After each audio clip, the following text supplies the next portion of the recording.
another big milestone for AI, a competition between a former debating world champion and a computer.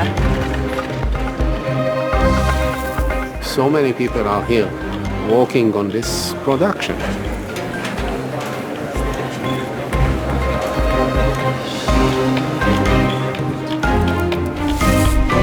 Many of the previous demonstrations that we have seen were the realm of games. And games have very well-defined set of rules. You could do simple things like play games, but you couldn't do complex things like having a debate. There is so many things that are connected together, and so many things need to work smoothly. I'm actually a bit stressed. I feel the team didn't have enough time to practice. So I have to ask you, who do you think is going to win tonight? Well, I'm partial today, of course. What we really want is to create systems that work with us so that we can make better decisions. Ladies and gentlemen, here we go, Project Debater. Greetings, Harish. I suspect you've never debated a machine. Welcome to the future.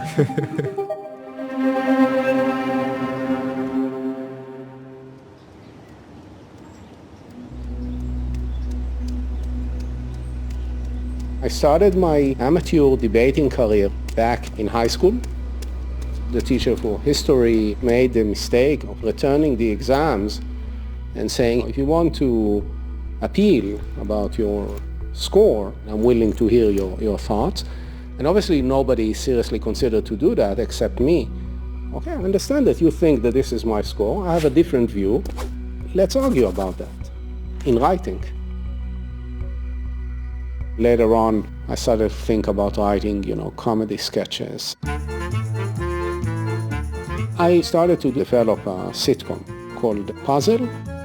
Oddly enough, the final episode of that sitcom is entirely focused on competitive debates.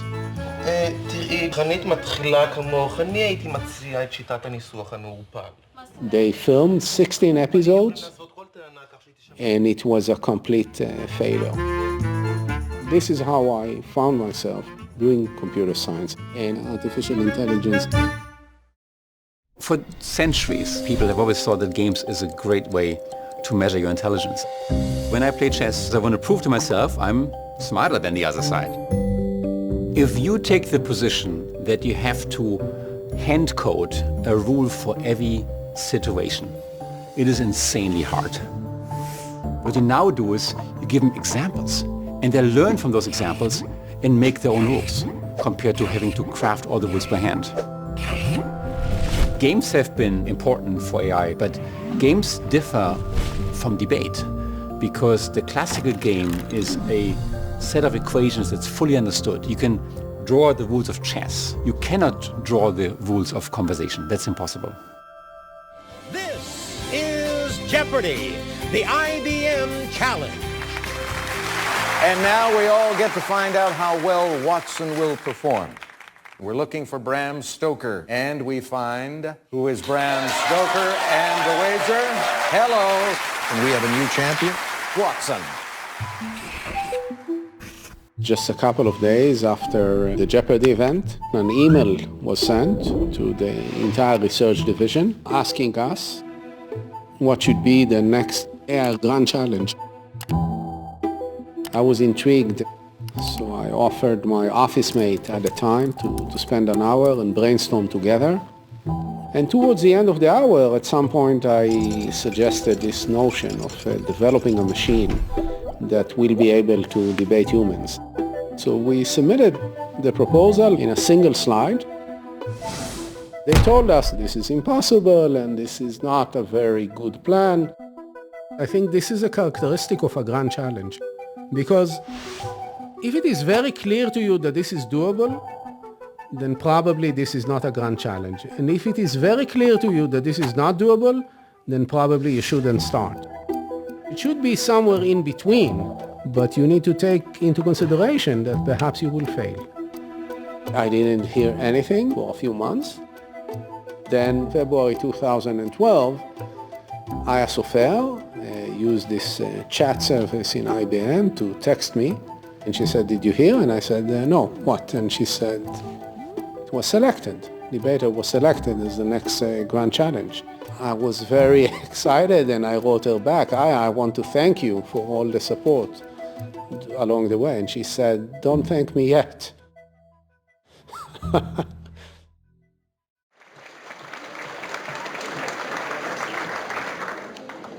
Thank you very much. Both teams in this debate, or both sides of this debate, agree that women have been discriminated against through history. I'm Harish Natarajan, and my debating record is that I won the European Championships in 2012, the Oxford InterVarsity and the Cambridge InterVarsity. I've twice won the largest open tournament in the world, the LSE Open. And certainly, even if I'm not necessarily the best debater in the world, I'll certainly be very high up most people's list. What I think debating forces you to do is you're just to defend and justify your own opinions, but defend and justify often the very opposite opinions as well. And I think that process is so valuable because I think it makes us interrogate the beliefs and the views which we hold. One of the things that happens when you take a grand challenge is that you have to slice it up into questions that each of them is less grand. From the beginning, one thing you would need is a massive collection of newspaper and journal articles on the order of 10 billion sentences. Then the debater system needed the capability of being able to automatically identify the exact boundaries of the claim within the billions of sentences. And figure out if those arguments are supporting your side of the debate or the other side. This is something that is very easy for humans to do based on our knowledge about concepts in the world. And it is very complicated for machines to do. Now you need to arrange a meaningful narrative. After the opening statement, now there's rebuttal speech. This is being able to listen to an opponent and respond accordingly. Those were the main challenges that we had in front of us. And if one of these steps is not working properly, you will end up with a useless speech. Total effort and timeline. After we were selected, it was very hard for us to make significant progress. Only 4 months after we started to work, for the topic physical education should be mandatory in high school, the debater system detects the following claim in Wikipedia. Several studies have shown that lizards display no benefit from exercise. This is going to sound ridiculous, okay? They're going to ask us about physical exercise, whether it should be mandatory or not. Then how are we going to understand that, these claims are actually referring to lizards and not to high school students? It will be very hard to get even close to a meaningful debate between this system and an expert human debater. First time I heard about Project Debater was one of those small articles probably back in 2014 where they talked about this Debating Watson project. And at the time it certainly seemed like a pipe dream. Because humans are rarely just convinced by evidence and logical, rational argument. It's about really connecting with them in one of many different ways, some of which aren't as rational as others. Welcome to today's debate on the motion, first-generation immigrants should encourage their children to fully integrate into majority culture. In the world today, what we see is people scared of immigrants, scared from integration, because what I do is I coach debaters and I tell them this is what you need to do in order to improve. And usually a human debater, it just kind of, their brain understands what I'm saying and they can convert that into being a better debater. Sometimes not, but usually. You did two things very well in this debate, okay? You took the stand of this is about, and in this case, I'm saying it to the programmers and they're saying, okay, how do we take that learning process that happens inside people's heads and convert that into some sort of algorithm? And that's really where the magic happens. It seems to me that this is a motion that basically for the government it's impossible to defend. Well, you can agree in general that you should ban, like any nicotine This product argument, to what begin I'm with. saying is that if you will debate me, not as an expert debater, and I will make this point, is there an answer to that?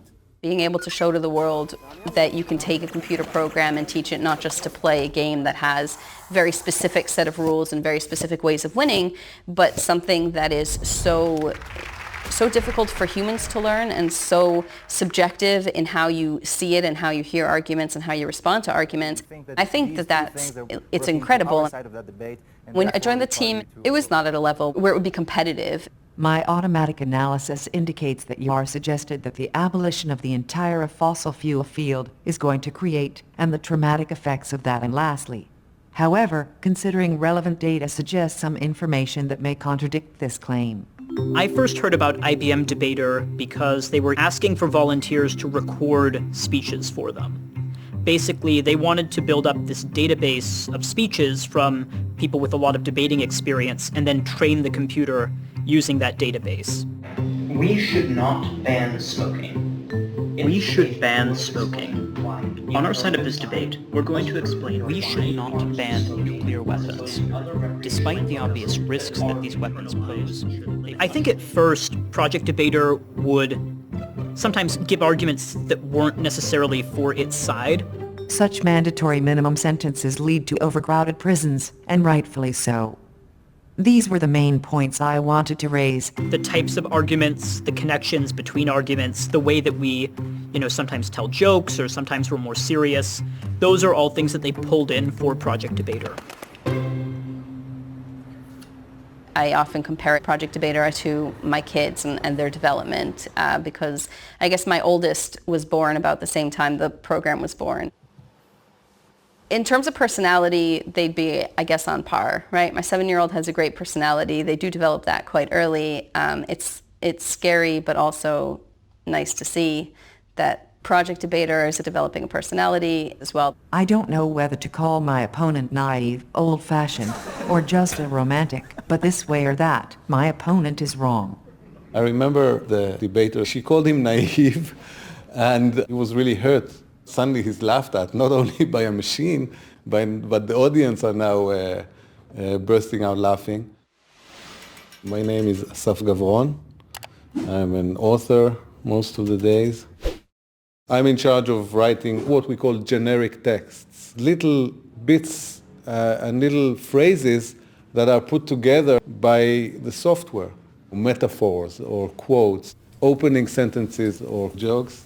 We have debated in the past, but never in front of a real audience. I am curious to see how well you will perform on the big stage when the cameras are rolling and the stakes are high. Good luck. We had a lot of discussions about who is debater. My friend, you are speaking at the extremely fast rate of 203 words per minute. Don't hurry, we have plenty of time. Please slow down and present your arguments calmly. We never write the text to a specific debate.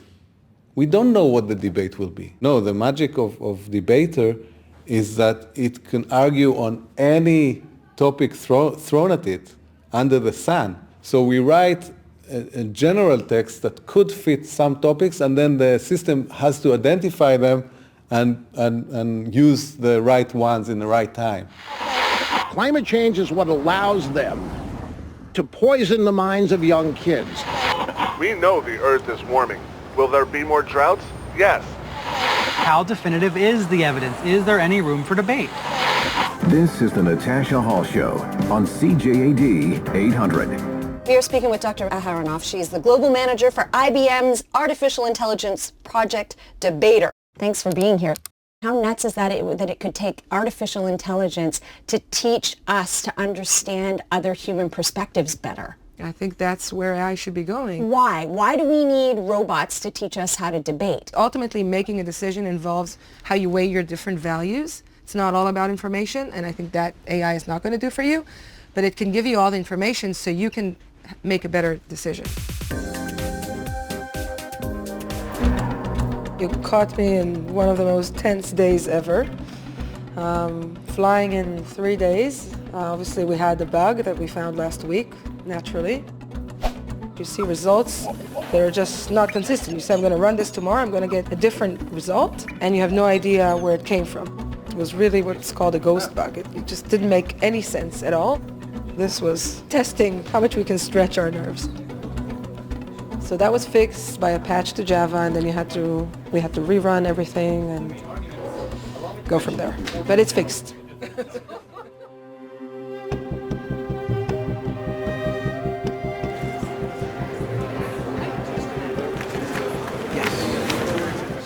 Test again. Go ahead and just play something constant, and I'll bring it in slowly. Test again, echo, echo. Test again, echo, echo. Test again. It's a single debate. It's just one debate. So in a single debate, many things can happen. And Harish is a much better debater than any debater we faced in the past. Let me introduce John Donovan. I host a debate program, Intelligence Squared US.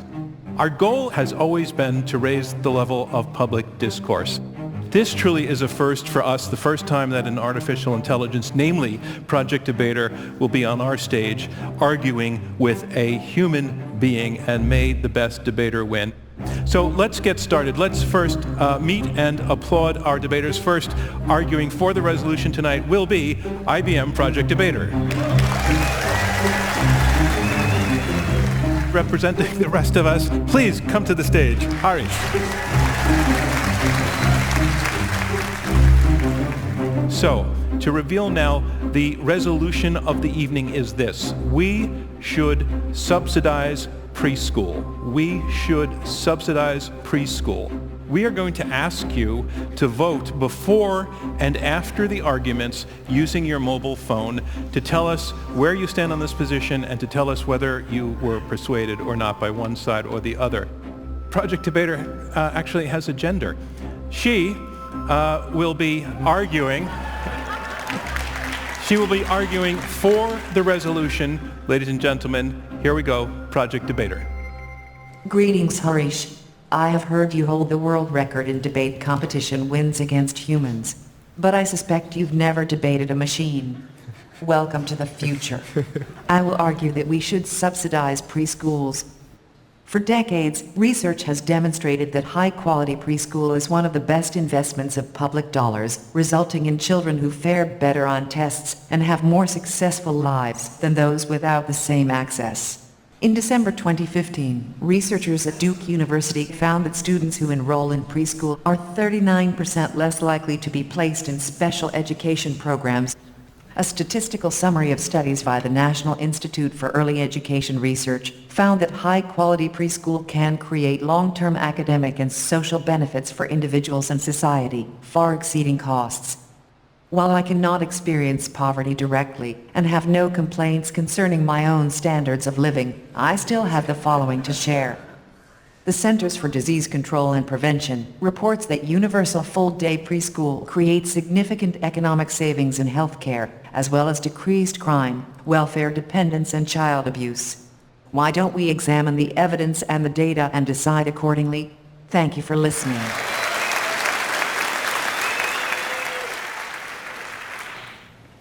Well, thank you very much, everybody. It's a pleasure to be here for this historic event.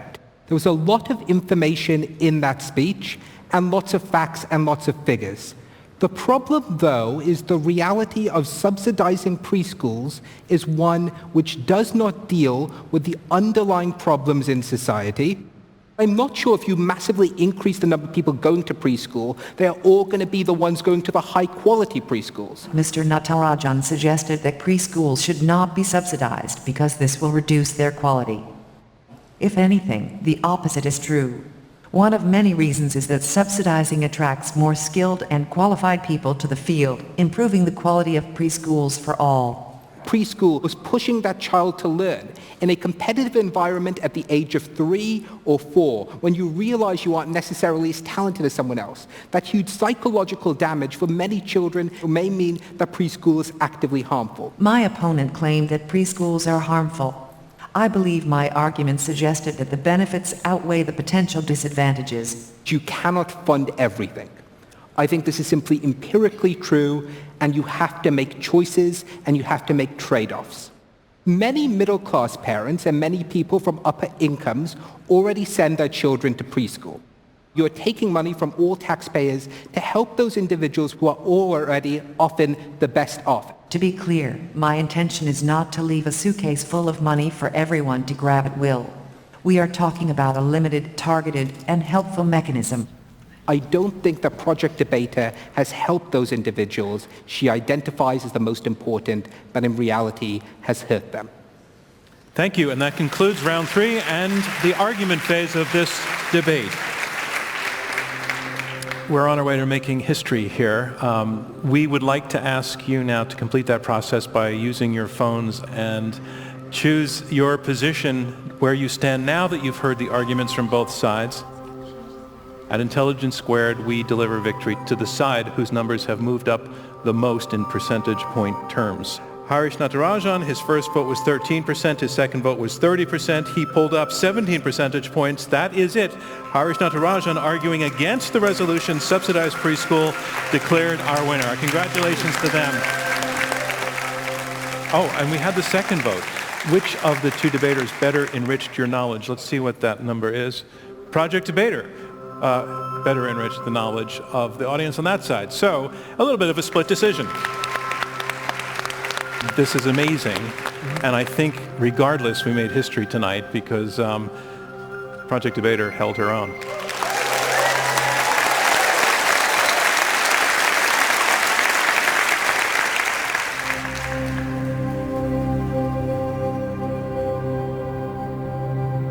It's fine to disagree.